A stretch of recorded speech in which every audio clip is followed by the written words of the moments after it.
living a healthy life. When you get to the heart of it, we all have a story to tell. As co-chairs for the 2017 Rochester Heart Walk and Run, we thought we would share some of the stories that have inspired us to get involved and will hopefully inspire you to join us in supporting the ongoing work of the American Heart Association. I was diagnosed with Marfan syndrome at the age of 11, and I had an enlarged aorta, which means that my valve in my heart, my main valve, is larger than everyone else's. So I tell everyone that I have a big heart. When I was younger, I tried to avoid connecting with people because, when you're young, you just want to fit in. But as I've gotten older, the more I speak about it, the more people I connect with. Being an advocate is really important, especially because not many people may understand what you're going through, besides you and your family and your doctors. My father passed away from a heart attack. That heart attack was caused by excessive cigarette smoke, alcohol, and not taking care of himself. Even though he was a pharmacist and should have known all the signs that were coming up, he didn't. And I wish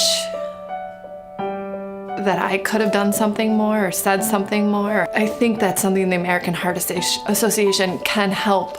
They can reach out to the people and the loved ones that maybe can help to share that information and give them the tools.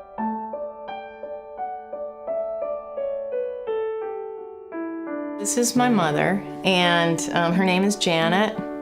Time I really appreciated the American Heart Association is when my mother had the first symptoms of a stroke.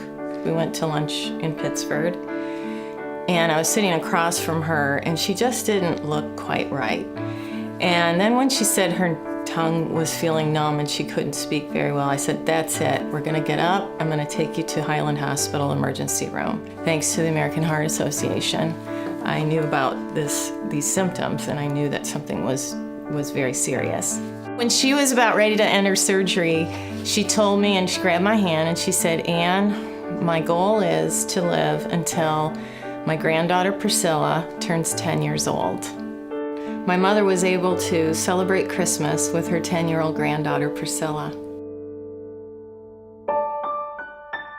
On August 18th, 2011, Dea Fairbrother was born. We were discharged from the hospital, and later that day I noticed something just didn't seem right. 3 days after birth, we learned she would have to have open heart surgery. It was like the happiest day of my life, and 3 days later, the worst day to hear that kind of news. And being a new parent, it just is an awful feeling. It took 13 days for her body to heal enough and be stable enough for open heart surgery. Today, she is a precocious, inquisitive, never-ending, moving, jumping, life-loving 5-year-old.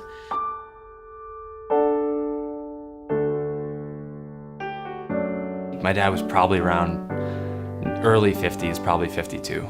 He had 2 heart attacks within 1 year. So the first time he was at work and started feeling weird, and I get a call from my mom, and my dad he got rushed to the hospital. I think it was a heart attack, and it was just such a shock. It was not something that you'd ever think of, rushed him right into surgery. A couple splints opened up that artery, and you have that picture of your dad, and it's just like something you never think would happen, and you never think you'd see him there, and you just see him on the table, and he doesn't really leave you ever.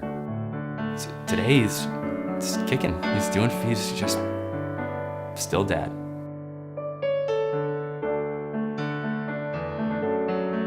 Cardiomyopathy is a thickening and a stiffening of the heart muscle.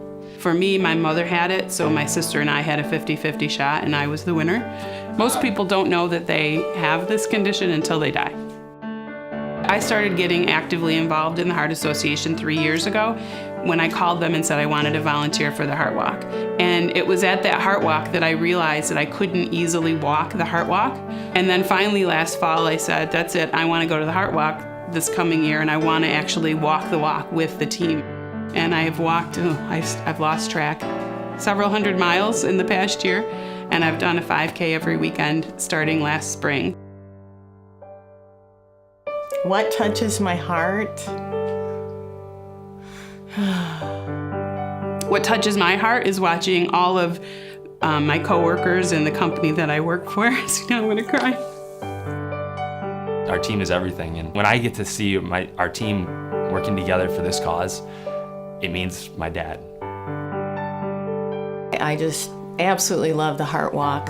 Every step I take, I can feel her spirit with me because she loved walking. And she and I used to love to walk together. And I wish I could do it again, but I can't. What touches my heart is watching my coworkers and the company that I work for stand behind me. If we can provide the funding and support for the American Heart Association to get their message out to more people, and we can save one person from losing a loved one or one girl from losing her daddy, then I think we've won.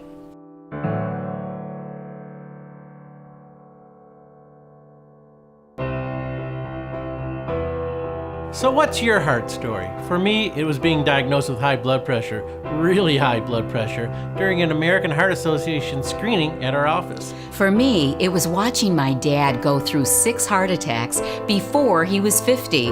I wish he had had the resources of the American Heart Association to help him stay heart healthy before there was a problem. That's why now is the time for you to join us and put on your walking, running, and fundraising shoes for the 2017 Rochester Heart Walk and Run. Whether your heart story is about you or someone you love, we can all make sure those stories have happy endings by supporting the work of the American Heart Association. Won't you please join us by signing up today?